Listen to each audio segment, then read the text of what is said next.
چند متفرق معلومات برای انٹرویوز. اکثر جو ہے انٹرویوز میں ایسے سوالات پوچھے جاتے ہیں ون لائنرز، تو وہ آپ حضرات کی خدمت میں کچھ میں عرض کرتا ہوں.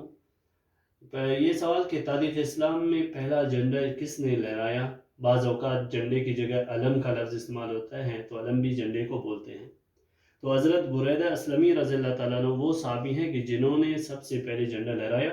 یہ وہ صحابی ہیں جب آپ صلی اللہ علیہ وسلم 13 نبوی کو ہجرت فرما رہے تھے، تو ان کی آپ صلی اللہ علیہ وسلم کے ساتھ ملاقات ہوئی اور آپ صلی اللہ علیہ وسلم کی باتیں جب سنی اور اپنے 70 اصحاب کے ساتھ، دوستوں کے ساتھ، ساتھیوں کے ساتھ ایمان لائے اور جھنڈا بنا کے اس کو اٹھایا اور لہرایا اور آپ صلی اللہ علیہ وسلم کے ساتھ چل دیا. تو یہ وہ صحابی ہیں جھنڈا لہرانے والے. اور دوسرا، مدینہ میں جو پہلا شخص ایمان لا چکا ہے وہ حضرت سوید الصامت، وہ صحابی ہیں جو پہلے ایمان لائے. اور سورہ رحمان میں جو آیت ہے فَبِأَيِّ آلَاءِ رَبِّكُمَا تُكَذِّبَانِ، یہ کتنی مرتبہ آیا ہے؟ 31 مرتبہ. اور اس کے علاوہ پھر تاریخ کی ایک بات آتی ہے کہ غزوہ بدر جو 2 ہجری میں ہوئی، اس کی تفصیل انشاءاللہ جب ہم غزوات میں آئیں گے تو انشاءاللہ وہاں پہ ڈسکس کر لیں گے. تو جب غزوہ بدر ہو رہا تھا تو 2 صحابی تھے، حضرت معاذ اور معوذ رضی اللہ تعالیٰ عنہ. یہ عبد الرحمن بن عوف رضی اللہ تعالیٰ عنہ کے ساتھ کھڑے تھے. عبد الرحمن بن عوف رضی اللہ تعالیٰ عنہ سے پوچھا کہ چچا جان، کیا آپ ابو جہل کو جانتے ہیں جو آپ صلی اللہ علیہ وسلم کی شان میں گستاخی کے الفاظ کہتا ہے؟ تو حضرت عبد الرحمن بن عوف رضی اللہ تعالیٰ عنہ کہنے لگے کاش میرے دونوں جانب اچھے خاصے تکڑے جو ہے لوگ ہوتے تاکہ مصیبت میں اور جو ہے موقع پہ یہ میری مدد کرتے. یہ بچے اور ایسی سوال پوچھ رہے ہیں. تو انہوں نے کہا کہ ہاں میں ابو جہل کو تو جانتا ہوں. تو انہوں نے کہا کہاں ہے؟ پھر اشارے سے جب ابو جہل کا حضرت عبد الرحمن بن عوف نے معاذ اور معوذ کو بتایا تو اس کے بعد وہ دونوں جو ہے شاہین کی طرح ابو جہل کی طرف لپٹے اور ابو جہل کو زخمی کر دیا. زخمی کرنے کے بعد عبداللہ بن مسعود رضی اللہ تعالیٰ عنہ جب آئے تو دیکھا ابو جہل زخمی پڑا ہوا ہے. تو عبداللہ بن مسعود رضی اللہ تعالیٰ عنہ نے ابو جہل کا سر تن سے جدا کر دیا. یہ عبداللہ بن مسعود رضی اللہ تعالیٰ عنہ وہ صحابی ہیں جو بکریاں چراتے تھے. تو ابو جہل کہنے لگا آئے افسوس، آئے افسوس، آج میرا سر وہ میرے تن سے جدا کر رہا ہے جو ایک چرواہا ہے، بکریاں چراتا ہے معاوضے پہ. پھر عبداللہ بن مسعود رضی اللہ تعالیٰ عنہ سے ابو جہل نے گزارش کیا کہ میرا سر تھوڑا اونچا جو ہے کاٹنا تاکہ نمایاں ہو کہ یہ ایک سردار کا سر ہے. تو یہاں پر ایک جو اخلاق رذیلہ یعنی بری اخلاق ہے کہ فخر، غرور، تکبر، یہی چیز ہے جو شیطان کو جو ہے مردود کیا. تو ہم اس بری عادت سے، خصلت سے ہم باز آ جائیں، تکبر نہ کریں. تکبر اللہ تعالیٰ کی چادر ہے جو اس کو پکڑتا ہے اللہ پاک اس کو ذلیل کر دیتے ہیں. اور اسی طرح شروع میں جب اسلام پہلے لگا، جب مسلمانوں کی تعداد 40 ہو گئی تو آپ صلی اللہ علیہ وسلم گئے خانہ کعبہ میں اور وہاں پر اعلان توحید کر دی. تو مشرکین نے جب سنا تو ان سے رہا نہ گیا. مشرکین نے آپ صلی اللہ علیہ وسلم کو تکلیف دینے کے لیے حملہ کر دیا. آپ صلی اللہ علیہ وسلم کو بچانے کے لیے حضرت حارث بن ابو حالہ رضی اللہ تعالیٰ عنہ تشریف لائے تو تاکہ آپ صلی اللہ علیہ وسلم کو بچا سکیں. تو مشرکین کا حملہ اس قدر بھرپور تھا، سخت تھا کہ وہ شہید ہو گئے. اور یہ پہلے مرد صحابی ہے جو اسلام کی راہ میں شہید ہوئے، حضرت حارث بن ابو حالہ رضی اللہ تعالیٰ عنہ. اور اسی طرح اسلام میں پہلی خاتون جو شہید ہوئی ہے وہ حضرت سمیہ رضی اللہ تعالیٰ عنہ ہیں جو حضرت عمار بن یاسر کی والدہ ہیں اور یاسر رضی اللہ تعالیٰ عنہ کی وہ زوجہ ہیں یعنی بیوی ہے. ابو جہل نے اس کو برچا مارا جس کی وجہ سے یہ شہید ہو گئی اور اسلام میں پہلی خاتون شہید کے نام سے مشہور ہیں اور اسلام میں جانا جاتا ہے. اور اس کے علاوہ میں بتاتا چلوں کہ صلیبی جنگیں یعنی عیسائیوں کے ساتھ جو جنگیں ہوئی ہیں مسلمانوں کی، ان کو صلیبی جنگیں کہا جاتا ہے، جو آغاز ان کی ہوئی ہیں 11ویں صدی عیسوی کے آخر میں. اور یہ ٹوٹل جو جنگیں ہوئی ہیں صلیبی جنگیں وہ ٹوٹل 7 ہو چکی ہیں. اور سلطان صلاح الدین ایوبی نے ان جنگوں میں جو ہے بڑا ہی بھرپور کردار ادا کیا. تو حضرت سلطان صلاح الدین ایوبی وہ سیاسی اقتدار میں آئے ہیں 1099 عیسوی کو.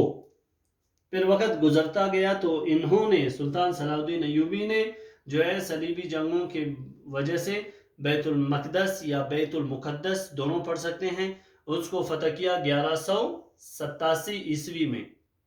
پھر اس فتح کے 6 سال بعد 1193 عیسوی میں سلطان صلاح الدین ایوبی خالق حقیقی سے جا ملیں، یہ صلیبی جنگوں کے بارے میں کچھ معلومات۔ اور اسی طرح ایک بندہ گزرا ہے ہماری تاریخ اسلام میں، عبداللہ بن سبا کے نام سے، یہ بڑا ہی منافق شخص تھا، یہودی تھا۔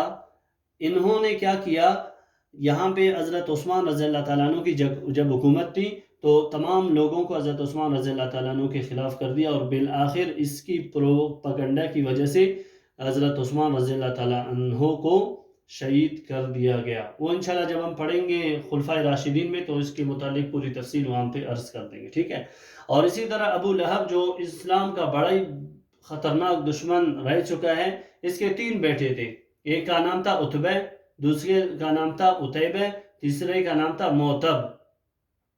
تو ابو لہب کے جو شروع کے جو بیٹے تھے عتبہ اور عتیبہ، ان کی آپ صلی اللہ علیہ وسلم کی 2 بیٹیوں حضرت رقیہ رضی اللہ تعالیٰ عنہ اور حضرت ام کلثوم رضی اللہ تعالیٰ عنہ کے ساتھ نکاح ہوا تھا، صرف نکاح ہوا تھا، رخصتی نہیں ہوئی تھی۔ تو اسلام آیا اور آپ صلی اللہ علیہ وسلم نے لوگوں کو دعوت دی، ابو لہب نے آپ صلی اللہ علیہ وسلم کی شان میں گستاخی کی، پھر اس کے بعد سورہ لہب نازل ہوا جس میں ابو لہب کو بددعا دی گئی کہ ابو لہب کے جو ہے ہاتھ ٹوٹ جائیں اور وہ ناکام و خاسر ہو۔ تو جب ابو لہب کو پتہ چلا اس صورت کے بارے میں کہ میرے بارے میں بددعا نازل ہوئی ہے، تو اس نے اپنے بیٹے عتبہ اور عتیبہ سے کہا کہ میں اس وقت تک تم لوگوں سے باتیں نہیں کروں گا اور اس وقت تک اپنا چہرہ مجھے مت دکھانا جب تک آپ جو ہے دونوں حضرت محمد صلی اللہ علیہ وسلم کی بیٹیوں کو چھوڑ نہ دیں۔ پھر کیا کیا، عتبہ نے آپ صلی اللہ علیہ وسلم کی بیٹی کو چھوڑ دیا اور عتیبہ نے بھی آپ صلی اللہ علیہ وسلم کی بیٹی کو چھوڑ دیا۔ پھر عتیبہ نے ظلم در ظلم یہ کیا کہ گیا آپ صلی اللہ علیہ وسلم کی جو ہے مجلس میں اور وہاں پر آپ صلی اللہ علیہ وسلم کی شان میں نازبہ الفاظ کہیں، تو اللہ کے نبی صلی اللہ علیہ وسلم نے بددعا دی کہ جا اللہ پاک اپنے کتوں میں سے ایک کتا تجھ پر مسلط کر دے۔ تو ہوا کچھ یوں کہ ابو لہب اور اس کا بیٹا عتبہ ایک دفعہ سیریا، جو میں نے آج پہلے بھی بتایا، سیریا یعنی شام سفر کے لیے جا رہے تھے، تو راستے میں ایک گرجا آیا تو اس کے قریب ایک راہب تھا۔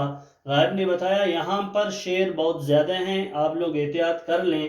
تو ابو لہب کو اللہ کے نبی صلی اللہ علیہ وسلم کی بددعا یاد آ گئی، تو ابو لہب نے کہا کہ میرے بیٹے کی جو ہے شخصیت سے آپ سب لوگ واقف ہیں، اس کی جو ہے حفاظت کرتے ہیں، اور لوگوں نے اپنے سامان سارے رکھ دیے اور عتیبہ کے لیے وہاں پر جگہ بنا دیا۔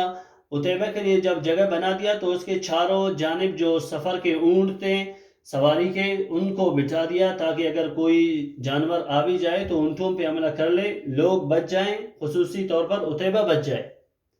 تو کہتے ہیں کہ رات کے وقت ایک شیر آیا، وہ جانوروں کو چھوڑ کے لوگوں کی جو ہے منہ کو سونگھتا رہا، پھر جب عتیبہ کے پاس پہنچا، جب اس کے منہ کو سونگا تو اس پہ جھپٹ پڑا اور اس کو ٹکڑے کر دیا۔ یہ بددعائے رسول سے ہلاک ہوا عتیبہ۔ اور عتبہ جو اس کا بیٹا ابو لہب کا ایک تھا، یہ فتح مکہ کے وقت ایمان لایا، فتح مکہ ہوا ہے 8 ہجری کو۔ اور اسی طرح معتب جو ابو لہب کے بیٹے ہیں تیسرے، وہ بھی فتح مکہ کے وقت ایمان لائے۔ تو ابو لہب کے 2 بیٹے ایمان لائے، عتبہ اور معتب، جبکہ عتیبہ بددعائے رسول سے ہلاک ہوا۔ یہاں پر یہ میں بتاتا چلوں کہ پھر آپ صلی اللہ علیہ وسلم کی جو صاحبزادی حضرت رقیہ رضی اللہ تعالی عنہ ہیں، ان کی شادی حضرت عثمان غنی رضی اللہ تعالیٰ عنہ کے ساتھ ہوا۔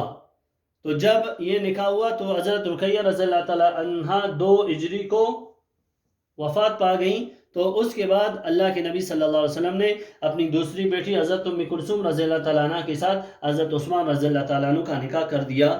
تو پھر اس کے بعد 9 ہجری میں حضرت ام کلثوم بھی وفات پا گئی۔ تو اللہ کے نبی صلی اللہ علیہ وسلم نے فرمایا کہ اگر میری اور بھی بیٹیاں ہو جاتی تو وہ بھی حضرت عثمان غنی رضی اللہ تعالیٰ عنہ کے نکاح میں دے دیتا۔